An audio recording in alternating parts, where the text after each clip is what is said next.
وبركاته.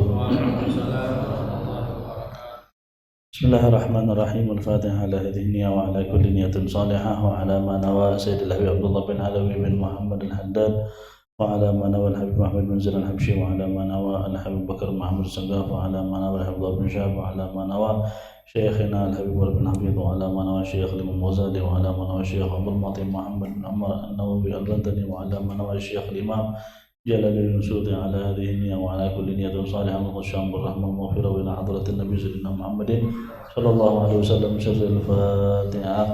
أعوذ بالله من الشيطان الرجيم. بسم الله الرحمن الرحيم. الحمد لله رب العالمين الرحمن الرحيم مالك يوم الدين إياك نعبد وإياك نستعين اهدنا الصراط المستقيم صراط الذين أنعمت عليهم غير المغضوب عليهم. Bismillah walhamdulillah wassalatu wassalamu ala rasulillah Muhammad ibn Abdullah wa ala alihi wa sahbihi wa man walah wa la hawla wa la quwwata illa billah. Nawaina ta'alluma wa ta'lim wa naf'a wal intifa' wa tadhakkura wa tadhkir wal ifada wal istifada wal hath ala tamassuki bi kitabillah wa sunnati rasulih wa da'watu ila al-huda dalalatu ala al-khair ibtigha wajhillah mardati wa qurbi wa thawabih min Allah ta'ala. Yaqulu al-musannif rahimahullah ta'ala fi kitabih ila an qala fi hukmul hajji. Mu'allif al-kitab rahimahullah ta'ala, pengarang kitab ini akan memberitahu kepada kita tentang hukum pelaksanaan ibadah haji. Sebagaimana disebutkan oleh beliau, wal hajju fardun fil umri marratan wahidatan bisyurutil atiyah. Adapun pelaksanaan ibadah haji itu adalah hukumnya fardhu ain fil umri marratan wahidah, dalam umur kita itu minimal sekali. Itu yang wajib. Dalam madhab Syafi'i pada dasarnya haji maupun umrah wajib. Haji wajib, umrah juga wajib. Beda dengan madhab yang lain. Ada yang mewajibkan haji, umrah tidak wajib. Madhab Syafi'i hajinya wajib, umrahnya juga wajib. Makanya bagi kita di Indonesia ini yang sulit melaksanakan ibadah haji, kalaupun mendaftar bisa berangkat 12 tahun, hampir 15 tahun, ya minimal kalau kita ada rezeki umrah duluan. Nanti itu ada pembahasannya, ada ifrad, ada tamattu, ada qiran, itu ada pembahasannya nanti. Cuman minimal salah satu kewajiban gugur dulu. Karena menunggu 12 tahun itu belum tentu kita masih hidup. Nah, sekarang kita lagi bayar, Allah panggil kita belum melaksanakan ibadah haji. Sedangkan sudah usaha. Apakah dapat ibadah haji di hari kiamat? Itu kembali ke niat.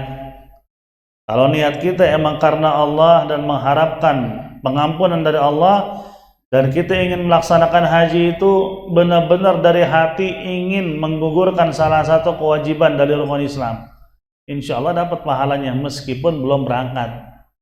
Cuman kalau tujuan yang Nabi bilang, udah dia nabung, meninggal, tujuan utama dari awal pengen dapat gelar Pak Haji, ya selesai udah.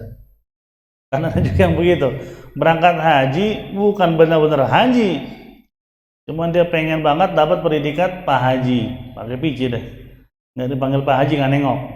Nah yang begini yang repot nih, ente dipanggil Pak Haji nggak dipanggil Pak Haji, intinya di sini haji ente mabrur apa tidak. Kalau ente dipanggil Pak Haji, haji ente mardut, ditolak. Mau ngapain dipanggil Pak Haji? Ente belum haji dipanggil Pak Haji, aminin. Kan suka ada orang kalau kita pakai pici, makasih Pak Haji, gitu, belum haji, belum apa. Jangan bilang gue belum haji ya, nggak usah, aminin. Makasih Pak Haji, amin. Kan doa itu, bukan kita nolak, doa. Dan kita nggak usah nolak, kita bilang saya belum haji, diaminin. Nah itu adalah cara-cara orang beriman kepada Allah ya.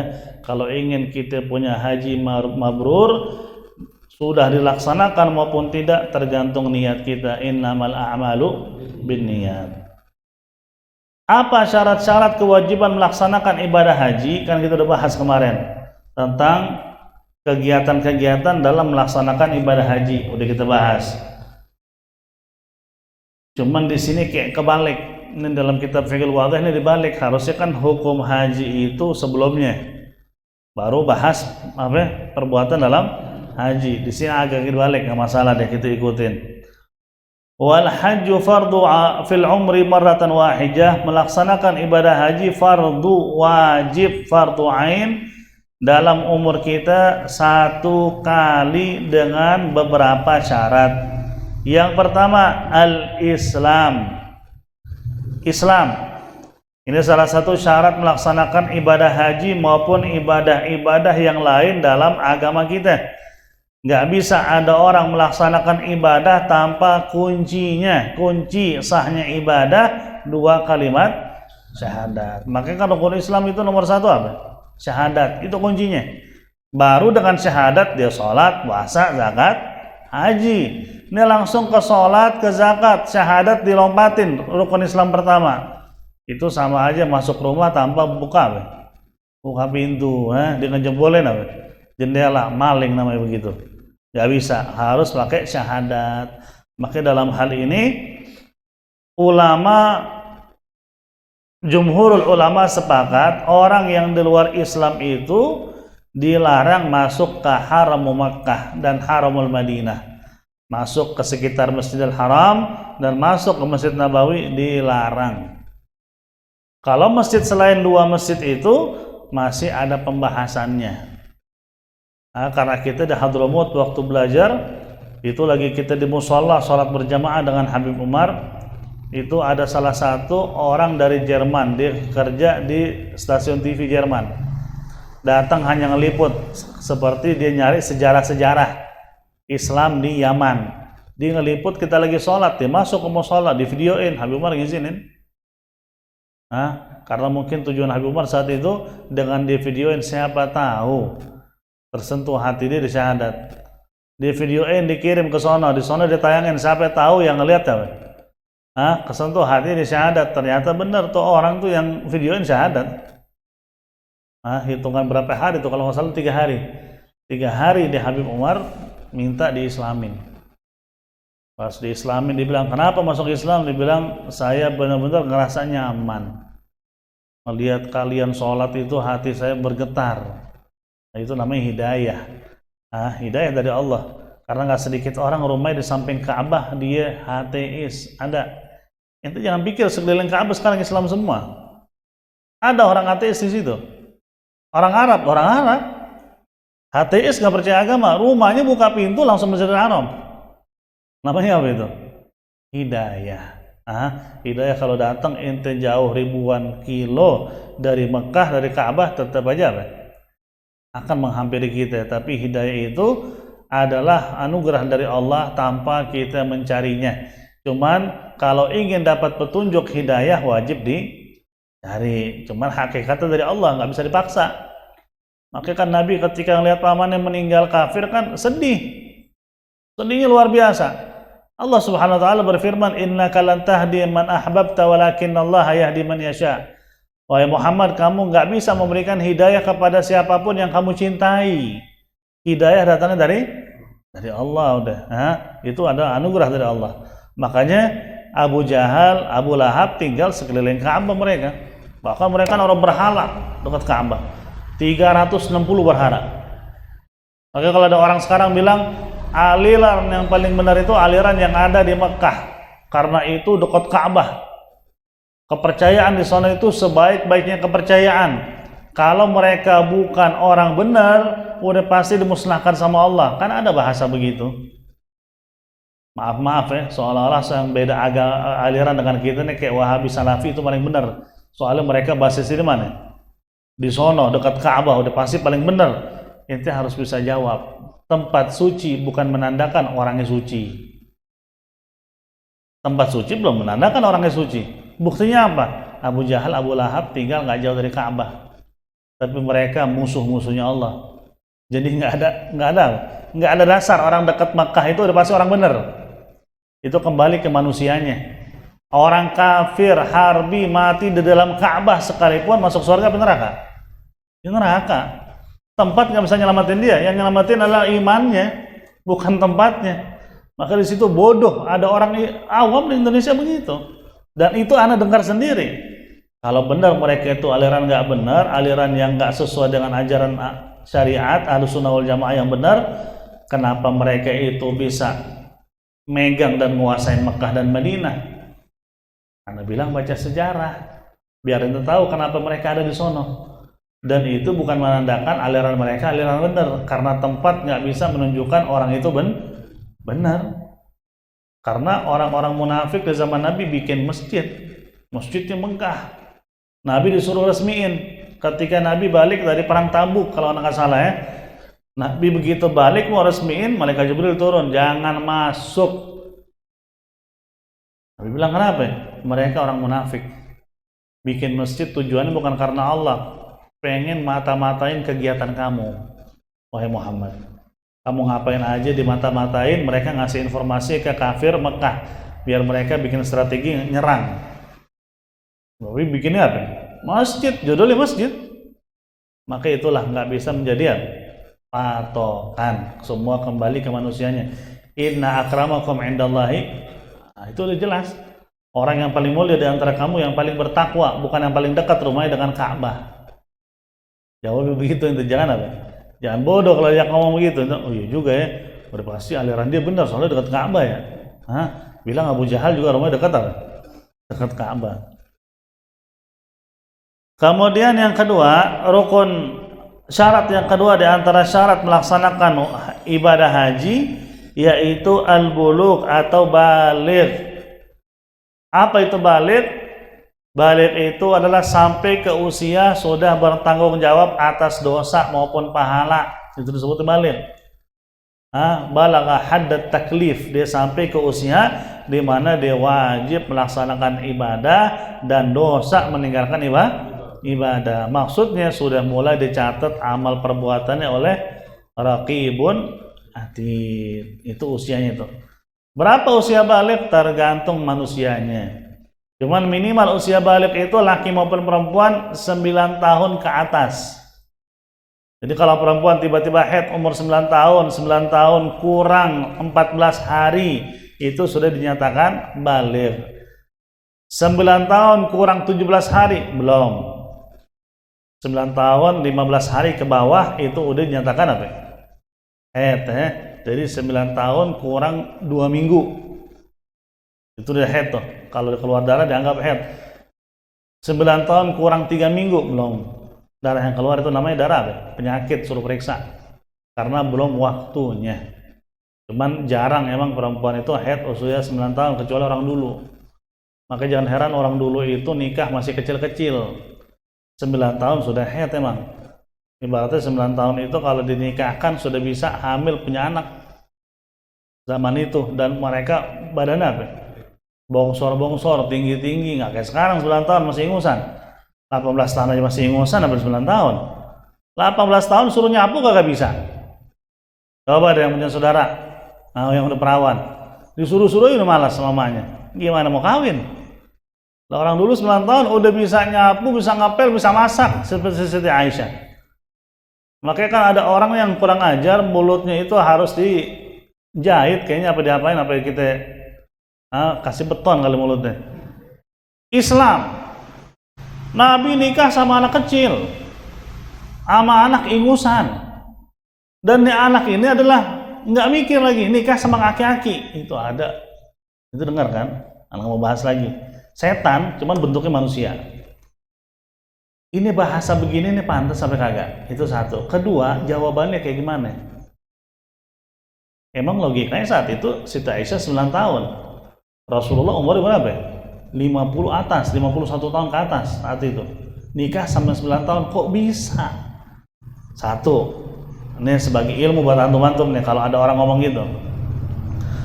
Rasulullah di zaman di zaman beliau, orang kafir itu nuduh Nabi palsu. Nuduh Nabi itu tukang sihir, nuduh Nabi bawa ajaran yang agak benar, dituduh macam-macam Nabi.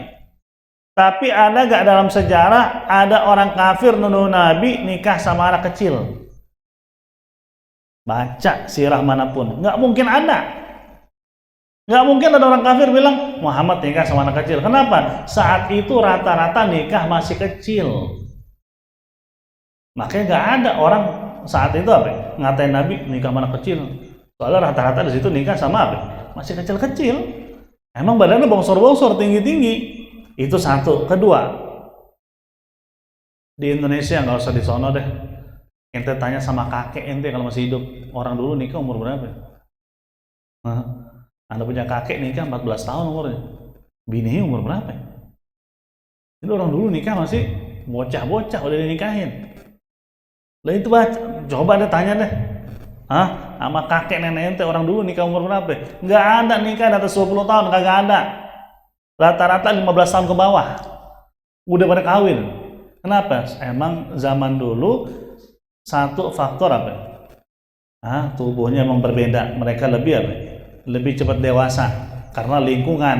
Dulu masih kecil itu udah ngaji, masih bayi yang dengarnya pengajian, udah tahajud segala macam orang tuanya. Umur 4 tahun udah paham apa?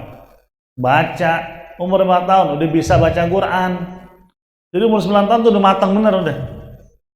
12 tahun 13 tahun lebih matang karena lingkungan. Makanya dalam zaman dulu nikah masih kecil-kecil. Itu satu. Kedua, Rasul nikah dengan Siti Aisyah itu perintah dari Allah, bukan permintaan Nabi. Karena Nabi ketika Siti Khadijah sudah meninggal, nggak mau nikah lagi beliau, nggak mau sama sekali. Dan beliau bilang nggak mungkin ada wanita seperti apa istriku Khadijah, nggak mungkin ada. Sehingga Allah nyuruh dia menikah. Di antara nikah dengan Siti Aisyah itu dalam apa? Dalam sejarah bahwa Nabi berjumpa dengan malaikat Jibril. Malaikat Jibril bawa kain. Itu kain Rasul suruh pandang ke dalam kain itu yang nampak wajahnya Aisyah. Di situ malaikat Jibril bilang apa? Ini akan menjadi istrimu dunia dan akhirat.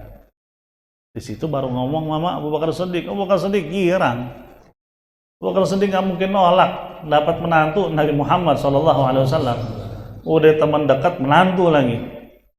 Nah itu sebab yang kedua. Makanya jangan salah membaca sejarah. Rasul itu bukan nikah sama anak kecil kayak sekarang nih. Sekarang kalau kejadian nggak boleh. Ada orang nikah sama umur 12 tahunnya nggak boleh sekarang. Kenapa? Anak sekarang masih ingusan, belum paham apa-apa.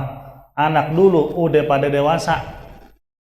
Saya waktu masih tinggal di Hadramaut itu ada saudara ponakan dari kakak. Saya punya kakak di sana tuh beda ibu satu bapak.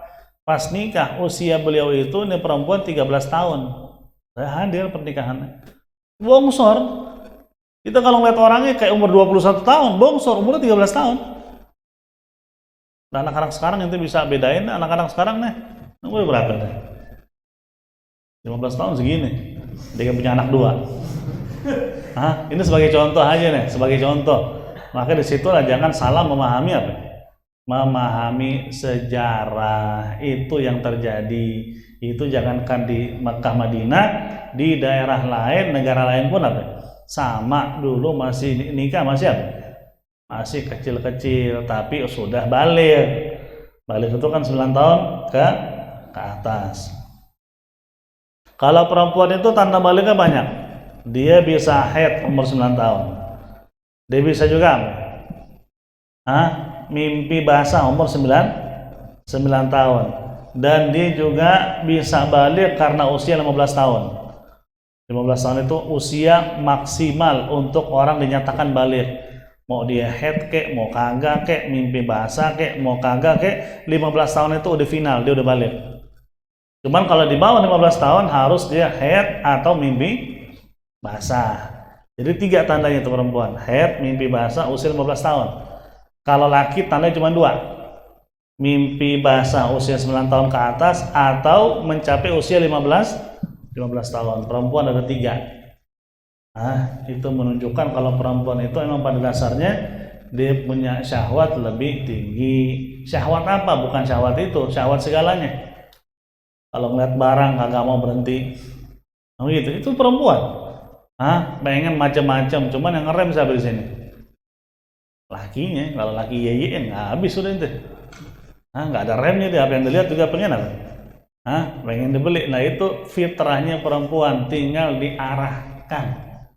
Nggak diarahin, nggak ada di fitrahnya deh. Ente ikut apa? Kejerumus. Bagus, ente nggak pakai rok juga kayak dia. Ikut kejerumus soalnya.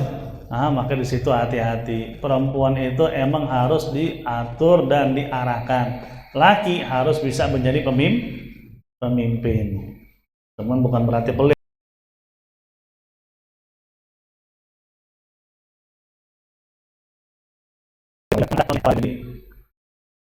Kemudian yang ketiga, al-aqlu. Yang ketiga, syarat wajib melaksanakan ibadah haji, al-aqlu, berakal. Kebalikannya orang gila. Gila, benar-benar gila, nggak wajib haji. Orang gila udah stres. Dia mau nyalonin jadi anggota DPR kagak kepilih, ketawa besoknya. Ketawanya keterusan lagi seminggu. Orang ketawa sekali-sekali, ini keterusan, ajak ngomong nggak nyambung, ketawa aja, stres.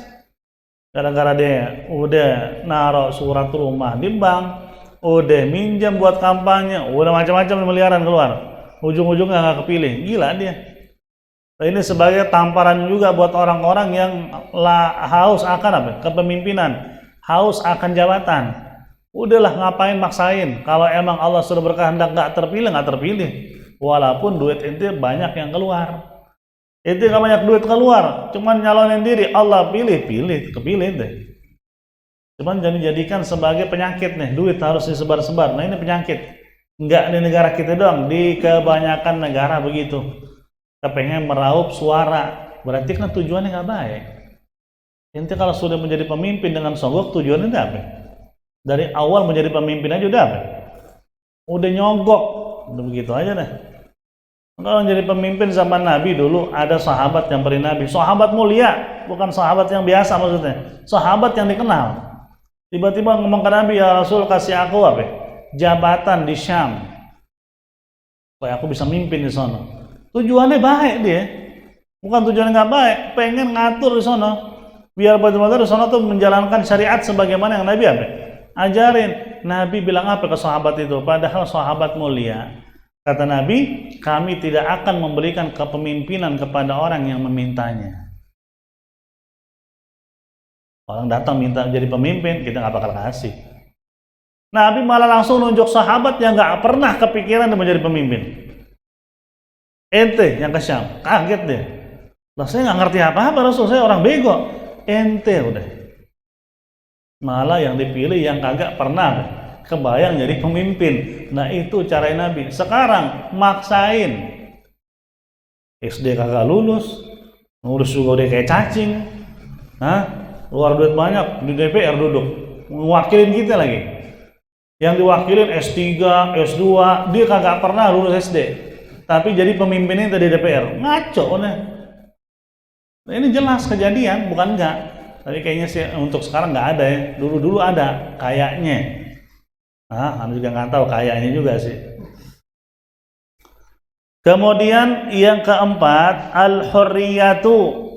Yang keempat, syarat melaksanakan ibadah haji yaitu hurriyah atau merdeka. Budak, hamba saja nggak perlu dan nggak wajib melaksanakan ibadah haji karena dirinya hartanya milik tuannya. Lantas pembantu rumah tangga beda hukumnya. Pembantu rumah tangga itu bukan budak. Itu cuma memanfaatkan tenaganya. Karena mau bagaimanapun pembantu itu sangat dibutuhkan dalam berumah tangga. Khususnya bagi orang-orang yang sibuk. Bininya kerja, suami kerja, saya pengurusin anaknya, membantu. Nah pembantu ini bisa kita kasarin, nggak bisa. Pembantu itu kerja hanya memanfaatkan tenaga. Sama kayak kita kerja di pabrik, apa bedanya? Kalau pembantu rumah tangga itu dianggapnya budak, kita juga budak di pabrik. Budak di kantor, karena kita punya atasan. Nah bukan itu, yang disebut budak itu adalah hamba saja. Sekarang udah nggak ada. Nggak ada sama sekali, Islam menghapusnya. Bukan Islam yang membuat ada perbudakan. Jangan baca sejarah kebalik. Akhirnya hurufnya jatuh semua. Baca tuh begini nih, jangan dibalik. Hurufnya jatuh, makanya otaknya jatuh juga tuh orang. Perbudakan dari Islam, orang goblok yang ngomong begitu. Baca sejarah dari zaman Romawi, dari zaman sebelum Islam, perbudakan udah ada di Cina kayak di mana lagi tuh? Di Roma kayak itu sudah ada perbudakan. Islam datang ngapus. Apa bukti ngapus? Itu bisa lihat orang berhubungan suami istri siang hari bulan Ramadan, kafaranya apa? Bebasin budak. Beli budak bebasin. Itu kafarah, hukuman. Kenapa harus bebasin budak? Karena itu mulia. Supaya ente dapat pengampunan harus ngelakuin sesuatu yang mulia. Apalagi Nabi bilang, siapa yang membebaskan budak pahalanya sebesar gunung.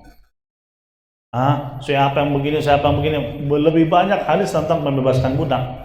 Itu ada karena Islam datang, perbudakan dihapus. Terakhir yang saya pernah dapat informasinya, masih ada perbudakan itu zaman Syekh Abdul Qadir Al-Jilani, itu terakhir. Setelahnya udah nggak ada sama sekali di negara-negara yang mayoritas muslim, udah nggak ada, dihapus, nggak boleh. Yang ada sekarang hanya pembantu rumah tangga, itu tenaganya kita manfaatkan seperti kita kerja di pabrik, sama dikasarin dosa, dirampok hartanya dosa, itu bukan budak. Cuman di Indonesia ini udah kayak begitu, udah kerja bertahun-tahun di luar negeri, dia balik pengen bikin rumah, bikin usaha, sampai ke airport Cengkareng dia rampok. Banyak kejadian, dibawa ke tempat agak sepi di dalam airport, pura-pura petugas, habis dikuras suruh duitnya, keluar cuma nangis. Siapa ngambil duitnya? Kagak tahu saya. Orang dihipnotis, kerja bertahun-tahun. Ini kejadian, ini ngerampok duit-duit TKW ini hukum mati udah, nggak perlu penjara. Dia nggak punya otak.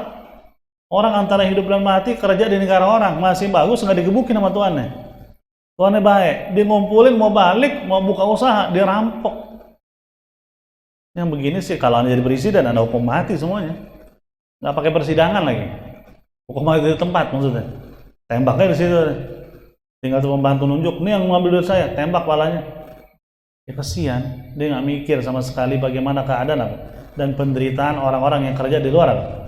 Di luar negeri. Belum lagi kalau dapat tuan, naudzubillah min dzalik, kasarnya pulang cacat badannya, belum lagi disiram pakai air panas. Masya Allah deh perjuangan-perjuangan mereka. Nah itulah disebut dengan pembantu. Mereka wajib haji, wajib. Yang nggak wajib adalah budak. Kemudian yang kelima, wujudur rahilati mithlul baqirati wasayyarati. Yang kelima syarat wajib melaksanakan haji, wujudur rahilah, adanya kendaraan yang berupa bakhirah. Bakhirah itu kapal laut. Wasayyarah, mobil. Nggak disebut di sini pesawat karena pengarang kitab, waktu ngarang ini kita belum ada pesawat. Harusnya sebut juga wattairah, belum ada. Sekarang alhamdulillah sudah ada pesawat. Zaman dulu naik kapal laut itu makan waktu kurang lebih 2-3 bulan baru nyampe. Itu pun kalau lautnya lagi tenang. Kalau lautnya lagi muntah, mereka nggak nyampe ke sono, ketelan. Maka orang dulu kalau sudah ngelepas keluarga melaksanakan haji, benar-benar melepas orang yang kayak mau meninggal udah. Karena jabidan 2 bulan, 3 bulan di tengah laut, itu bayangin itu. Itu naik kapal laut aja cuma berapa jam nyebrang, ibaratnya dari Merak ke Bakauheni aja udah enak. Ini berbulan-bulan di tengah-tengah laut. Dan lautnya laut dalam, bukan laut pinggiran. Nah bagaimana tuh mereka tuh perjuangan orang dulu luar biasa. Nah, kalau kita baca sejarah ulama-ulama kita seperti dulu Habib Abu Bakar Gersik, Segaful Gersik, Habib Soleh Tanggul, nih mau beliau-beliau datang ke sini nih naik kapal laut. Naik kapal laut, bayangan itu dari Yaman. Dari Yaman ke sini naik kapal laut, dari sini ke Yaman belajar naik kapal laut, bayangin. Hanya untuk menuntut ilmu. Sekarang naik pesawat, duduk anteng, ber-AC, dilayani sama pramugari lagi. Minta teh, kopi, minta kopi. Melek, udah sampai sono. 9 jam udah nyampe ke Arab Saudi, udah turun dari pesawat, makan malam di sono. Allah mudahin semuanya. Nah ini harus ada. Kalau nggak ada kendaraan nggak bisa. Saya mau berangkat haji, mau ngapain? Jalan kaki. Saya nggak ada duit, mau jalan kaki aja deh. Dari mulai sekarang start buat tahun yang akan datang. Wajib nggak? Enggak. Itu sama aja, Pak. Menyiksa diri. La yukallifullahu nafsan illa wus'aha. Kemudian yang keenam, wujuduz zat, ada bekal buat diri kita maupun keluarga kita selama berangkat haji sampai balik. Anda berangkat haji berapa duit? 50 juta. Anda berangkat berapa hari? Sebulan. Selama sebulan anak istri itu nafkahnya berapa? 5 juta. Ada gak 5 juta buat mereka? Ada, baru berangkat. Ada duit buat berangkat? Ada. Keluarga gimana? Titip aja sama mertua dah. Habis nggak ada duit lagi, duit pas-pasan buat berangkat haji. Buat ngasih pegangan bini nggak ada, titip sama mertua ada kita dah. Itu wajib nggak melaksanakan haji? Enggak. Nggak boleh ngelaksanain haji dengan bikin anak istri telantar. Allah nggak suka juga. Zaman Nabi itu kejadian, ada seorang sahabat udah di atas kuda ingin ikut berperang dengan Nabi. Nabi tiba-tiba nanya, istrimu di mana? Kata dia mau melaksanakan ibadah haji atau umrah saat itu, lupa antara satu tuh. Pokoknya mau ke Mekah itu mau ibadah. Kata Nabi, sono samperin dan temenin dia. Dia sama siapa? Sendiri. Temenin sono. Saya kan mau perang ya Rasul, nggak usah perang. Itu harus bertanggung jawab terhadap istri, itu lebih baik daripada perangmu. Masa istri berangkat haji maupun umrah sendiri. Begitu kan jalanan nggak aman. Maka Nabi disuruh nemenin. Nah itu kewajiban kita ke istri anak kita. Jangan ngelakuin sesuatu dengan dalih, udahlah, serahin sama Allah. Itu Abu Bakar Siddiq, bukan ente. Abu Bakar Siddiq imannya beda sama kita. Jangan disamain. Ini kan ada orang-orang, karena pernah duduk sama orang begitu tuh. Dia ngikut jamaah tabligh. Bagus gak? Dia bilang bagus. Yang penting ente punya ilmunya, ente paham bagaimana menyampaikan dakwah, bagus. Ngajak orang sholat berjamaah di masjid, ngajak orang datang ke masjid. Cuman anda mau tanya, urusan bini anak ente gimana? Bini anak-anak serahin sama Allah. Serahin sama Allah. Siapa ngajarin? Lah kan Abu Bakar Siddiq ngajarin kita begitu. Dia ngasih semua hartanya ke Nabi. Nabi bilang gak ada yang disisain buat keluarga. Saya tinggalkan Allah dan Rasulnya buat keluargaku. Anda ikutin. Emang iman ente Abu Bakar Siddiq? Udah kayak nyamain diri sama Abu Bakar Siddiq. Nggak bisa, Anda bilang istri anak harus dipenuhin semua kebutuhannya baru ente dakwah keluar. Enggak, ini prinsip begini-begini, kata guru saya begini-begini. Berselang 2 minggu ketemu Anda baru curhat. 2 minggu kemudian tuh nggak tahu dia pergi kemana, dakwah juga seminggu, ketemu lagi, saya habis ribut sama istri. Lah kok bisa? Saya balik habis dakwah tuh, khuruj, kalau bahasa mereka kan khuruj kan. Balik, istri tiba-tiba bukan nyambut saya, cuma ngomong begini, yang jadi suami tuh saya apa kamu sih? Soalnya dia nganterin anak sekolah, dia dagang buat kebutuhan anak, lakinya sok dakwah ke sono kemari. Ini kan ngaco juga begini. Anda nggak nyalahin dakwah, sangat bagus. Dan kita waktu di Habib Umar juga disuruh dakwah, suruh ke kampung orang seminggu, ada 40 hari, tergantung. Itu mau mengambil mana? Mau 2 bulan, boleh. Buat bekal makan minum tuh disiapin sama pesantren. Tinggal kita bawa diri ke sono. Cuman kewajiban kita nggak kita tinggal. Jangan dakwah 2 bulan tapi nggak ta'lim lagi, enggak. Kalau sudah nggak ta'lim, tanggung jawab kita ke anak dan istri. Jangan dakwah melantarkan mereka. Dakwah itu bagus, sama aja berjihad. Cuman kayak sahabat Nabi ikut jihad sama Nabi, emang bini ditelantarin. Gue jihad, kalau gue balik sehat, alhamdulillah, balik meninggal, ikhlas aja ya. Terus gimana kita nggak makan nih? Udah itu masalah aja sama Allah deh, mau jihad. Nggak ada. Mereka ninggalin anak istri ya. Mereka juga dijamin kebutuhannya. Baru mereka berangkat berjihad. Balik sehat, balik hidup atau mati, itu urusan belakangan. Yang penting ketika mereka berangkat, istri anak terpenuhi. Itu juga sama dengan melaksanakan ibadah haji. Kemudian yang ke-7, amanut thariq. Aman dalam perjalanan. Ini sekarang mobil ada, kapal laut ada, tapi nggak aman. Udah dikasih tahu nih, sama apa namanya yang biasa ngeliat ombak, BMKG sana. Ini nggak aman, laut begini, laut merah kan ngelewatin laut merah juga kalau nggak salah tuh. Itu lagi nggak stabil, ombaknya lagi besar, bahkan kapal laut sebesar apapun bisa hancur. Udah Bismillah deh. Nggak bisa juga begitu bismillah. Nah ini masih wajib gak berangkat? Kata ulama nggak wajib selama nggak aman. Anda bisa naik pesawat tapi di airport itu rata-rata 90% orang dirampok. Entah duitnya itu diperas. Anda masih bisa berangkat. Anda udah siapin duit buat dirampok bahasanya. Udah siapin namanya, udah pasrah deh. Wajib gak melaksanakan haji? Kagak wajib. Bahkan Anda pernah dengar langsung dari Habib Masyhur, kakaknya Habib Umar.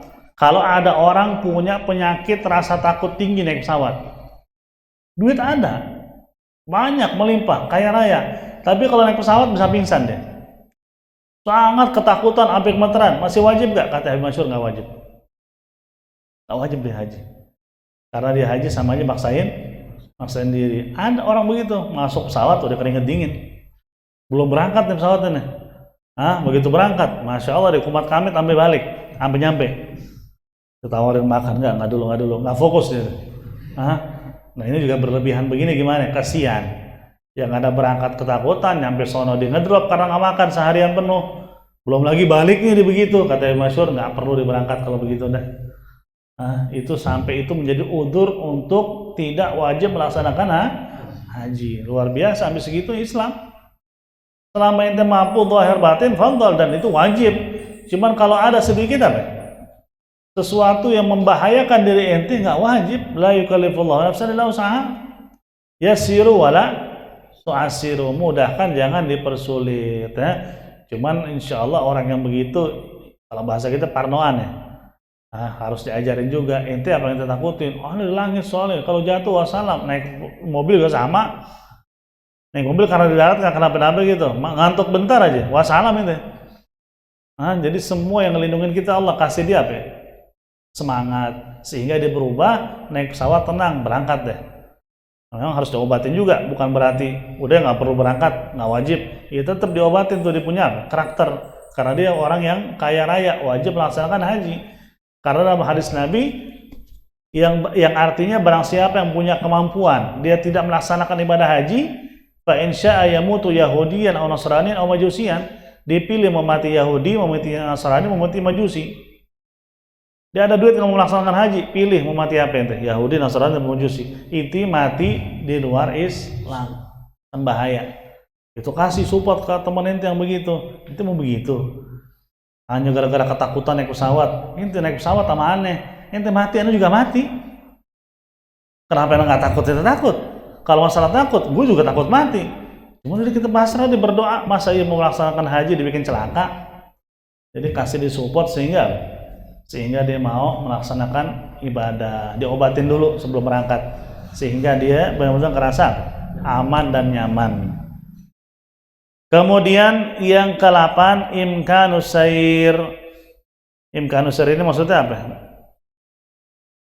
Tidak ada kendala dalam perjalanan. Insya Allah secara zahir kendala nggak ada. Ini mekanik yang udah ngecek pesawatnya sehat walafiat. Semuanya udah dicek, kendala nggak ada, berangkat. Ini udah pesawat, udah kedengaran ya, desus-desus antara mereka. Orang-orang mekanik, itu mesinnya kayaknya begini-begini. Kita dengar lagi duduk. Gimana Pak? Wah aman, tapi kita didengar begitu, berangkat nggak? Nggak usah. Udah bikin deg-degan itu namanya tuh. Tapi mesinnya begini, kayaknya murnya satu copot ya, wassalam dah. Mendingan kagak usah berangkat itu, soalnya langit gitu.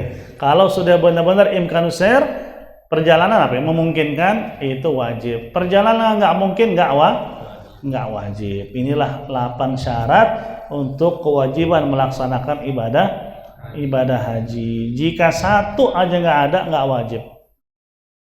Makanya orang yang nabung buat berangkat haji itu termasuk orang yang wajib nggak? Enggak. Cuman sah. Karena yang wajib itu ente punya duit lebih, nggak kepake sama sekali buat kebutuhan, ente wajib melaksanakan haji, wajib. Karena nggak ada, cuma bisa nabung. Nah ketika nabung itu kan kita punya duit pas-pasan mulu, emang buat keluarga, cuman disisipin sebagian buat nabung. Jatuhnya wajib nggak saat itu? Enggak. Kalau begitu udah terkumpul berangkat sah nggak? Ya sah. Cuman untuk wajib enggak. Anda punya rumah besar, harga 4 miliar seandainya Anda jual, 2 miliar yang berangkatin keluarga besar. Punya saudara, punya anak, punya ponakan, punya cucu, berangkat 2 miliar berangkatin semuanya. Sisanya 2 miliar Anda beli rumah lagi, wajib gak jual tuh rumah? Enggak wajib, walaupun bisa. Cuman kalau dilakuin boleh gak? Ya silahkan. Untuk wajib tidak, itu Islam. Jadi nggak ada bahasa memberatkan. Kalau Allah ngeberatin kita, selesai gitu. Sholat wajib berdiri. Udah aki-aki gimana? Tetap berdiri. Lah punggungnya udah bengkok, lurusin, patah. Makanya apa? Semua sesuai dengan kemampuan. Nggak kuat berdiri, ya duduk. Walaupun masih muda, nggak kuat berdiri nih, kenapa? Punya penyakit vertigo sana, dikit-dikit kelingan mau jatuh, duduk udah. Mau gimana lagi? Wadah nggak kuat duduk, berbaring sebelah kanan, kayak di kuburan, menghadap kiblat. Pala di sono, kaki di sini. Menghadap kiblat miring, nggak kuat, telentang. Palanya diangkat sedikit pakai bantal, kaki menghadap kiblat. Nggak kuat juga, kubur udah mampus orang. Telentang nggak kuat juga, telentang nggak kuat juga, udah mati berarti loh.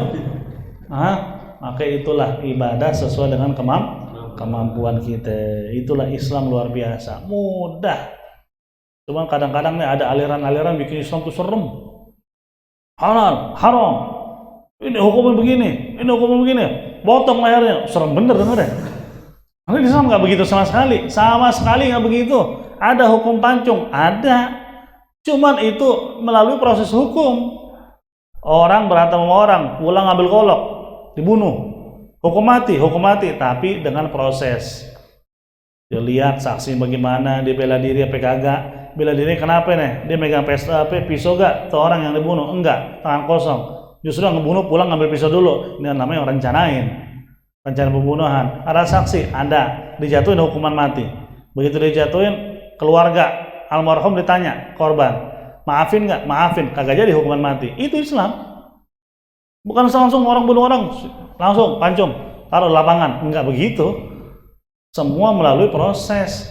Dan kenapa ada hukuman begitu? Biar orang menghargai nyawa orang lain. Dikit-dikit berantem nyawa orang hilangin. Di Indonesia kan begitu. Dikit-dikit udah nggak suka, udah ambil golok sikat. Paling dia masuk penjara 12 tahun. Dapat apa? Potongan-potongan remisi, ujung-ujungnya 7 tahun keluar, nyawa orang di tangan ente melayang. Keluarga almarhum korban setiap ngeliat ente sakit hati seumur hidup. Makanya Islam itu pengen dihapus.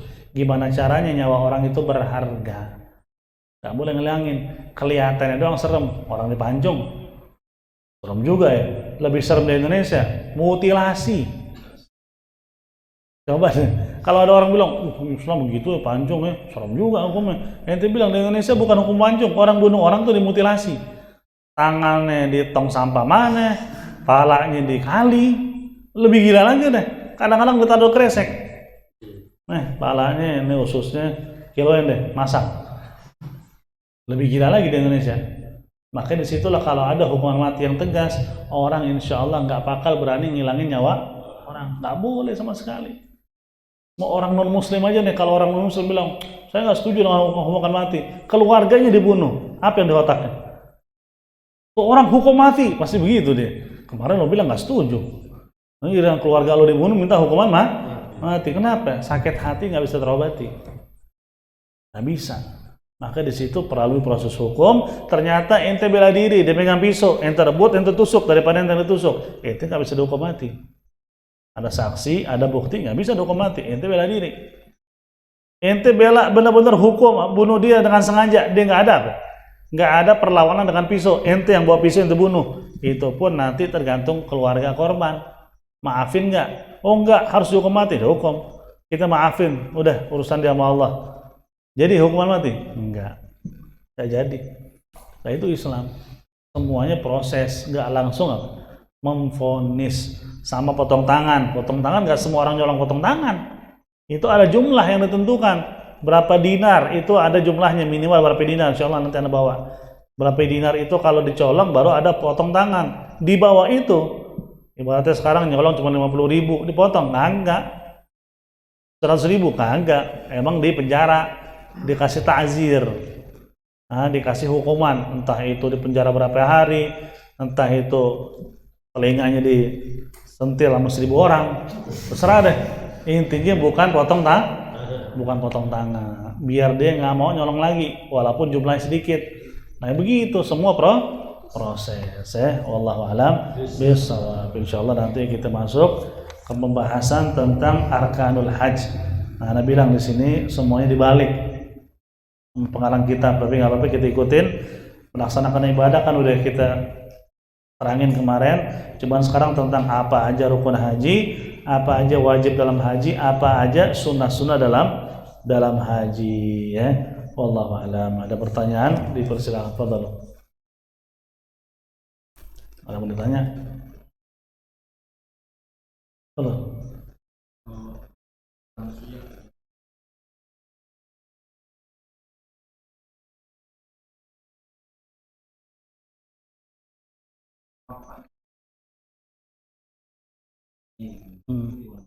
Bisa dibadal.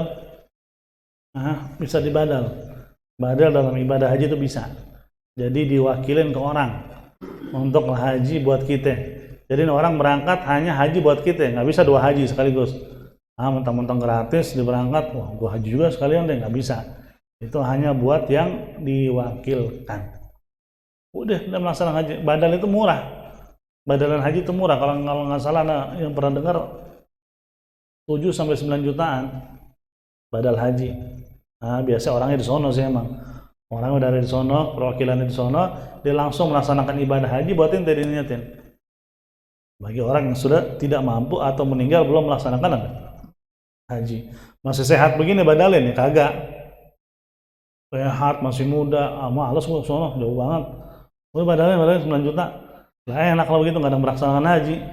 Nggak bisa itu ya, dibadalin ketika sudah ada udzur seperti tadi, udah ketuaan atau sudah meninggal belum sempat dibadalin, itu boleh.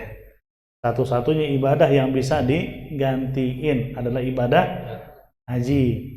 Puasa nggak bisa. Orang tua udah nggak kuat, udah tenang aja Pak, Bapak tenang aja, kita yang puasa buat Bapak. Ini nggak bisa. Itu kembali ke diri masing-masing ya. Ada lagi?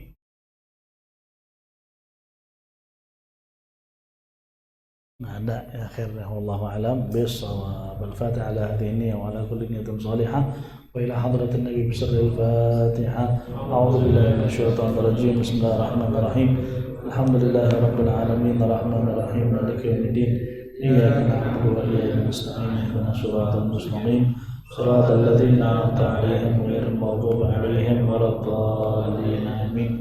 Allahumma haqqil Fatihah wa jalil Fatihah wa kalimatul Fatihah farjil hamdi kashfal gham ya man li 'abdihi yaghfir wa yarham bi fadli subhana rabbika rabbil izzati amma yasifun wa salamun alal mursalin walhamdulillahi rabbil alamin. Ya rabbana atarafna bi annana tarafna wa annana asrafna ala ladha asrafna